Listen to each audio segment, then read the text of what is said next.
Welcome. In front of me is a Xiaomi 14T, and today I will show you how you can go through the setup process of this device. Now when you boot it up for the first time, you should be presented with this screen right over here, and all you need to do is click on an arrow and then find our desired language. I'll be choosing English, and then moving on to the next page you can choose your region. Now for me it already selected the correct one, so I'm gonna go to the next page. And here we have terms and conditions. You can click on both of those to read exactly what you're agreeing to, but if you're like me, you're just gonna check the box without ever even opening that up and go to the next page. Here we have the option to set up the device using an older Android. If you have one already set up, you can do that. I don't have it, or I don't want to do it this way, so I'm gonna select skip. And this then pops me up with the insert SIM card option. Now we have two options. You can insert a eSIM or just you wouldn't really be inserting an eSIM, you'd be scanning a QR code, or you can insert an actual SIM card into the device. Now if you choose to skip this, you also have the option to connect to a network, and if you skip that as well, Google login page won't show up throughout the setup process. Date and time might not be set automatically, and you also won't have the option to restore your backed up device from the Google Cloud. And unfortunately, I will need to connect to network, as the device after the reset is locked for me. It had a Google account and pattern, so I do need to verify at least one of those. So I do need to, for that, connect to network, which I'll do right now. So typically once you connect to network, either this page or the next one will be the page where you can connect to your Google account. For me, unfortunately, that will be first the option to copy apps and data. Oh, no, never mind. So it tells me to verify it. So I'm going to do that right now. And I should now have there we go, the Google sign-in page, which I will skip. But obviously you can connect to it. You probably want to, as this gives you access to the Play Store and all the applications there. Next, we have some Google services like location scanning and sending user and diagnostic data. You can disable all of them, but let's be honest, it's Google, so they will gather data one way or another with or without your permission. Then we have choose your browser and search engine. You can choose whichever one you prefer and choose whatever clicks the quickest.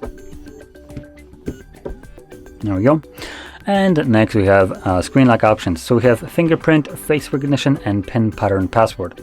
Now when it comes down to biometrics, meaning fingerprint or face recognition, if you're planning to use one or both of those, you'll always be required to select a PIN pattern or password. And the reason for that is biometrics can change, can be damaged.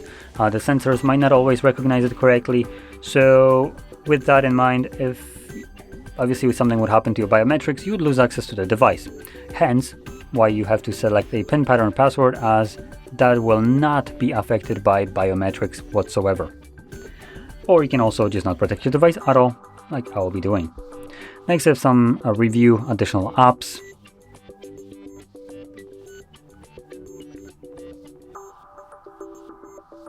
And here are some basic settings. Now, you can go over all of those. I'm gonna talk about this one right over here, because screw you, Xiaomi, for including that here and even like adding that. And I want to point out here, I'm gonna turn off literally everything one by one.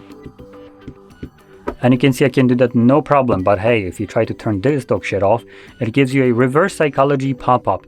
Reverse psychology because the turn on just keeps it on, and that's usually when you try to do some action, you confirm that action by clicking right here. So it's blue to do nothing, and then to actually confirm what you want to do is grayed out on the other side, which is swapped and color swapped. Great design, go screw yourself. So we're gonna select turn off, and the reason I recommend turning that dog shit off is because this is just a intrusive bullshit.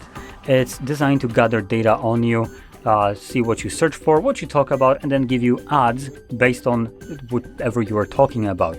If it sounds as intrusive as I'm saying it, it's because it completely is.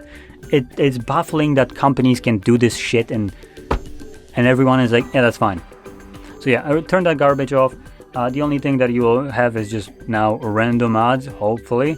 Though keep in mind, Google and and Facebook will still completely ignore your privacy and use microphone and all that stuff to gather data on you and give you ads based on that, because they just completely don't give a shit about the privacy.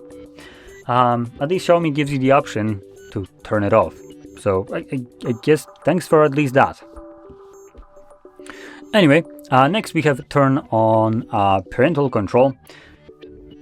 You can if you want to. If this is your device, probably don't want to. Next we have some fonts, so you can choose whichever font you like. They just differ by size, at least as far as I can tell. And then we can choose our launcher, aka if we have all the applications on the middle of the home screen or if we have an app drawer. I'm going to choose an app drawer. Additionally, you also have a simple mode, which is kind of designed for elderly, but that is available to you in the home screen in the settings. And this basically finishes up the setup. Just give it a moment, it's preparing system. And there we go. So, if you found this very helpful, don't forget to hit like, subscribe, and thanks for watching.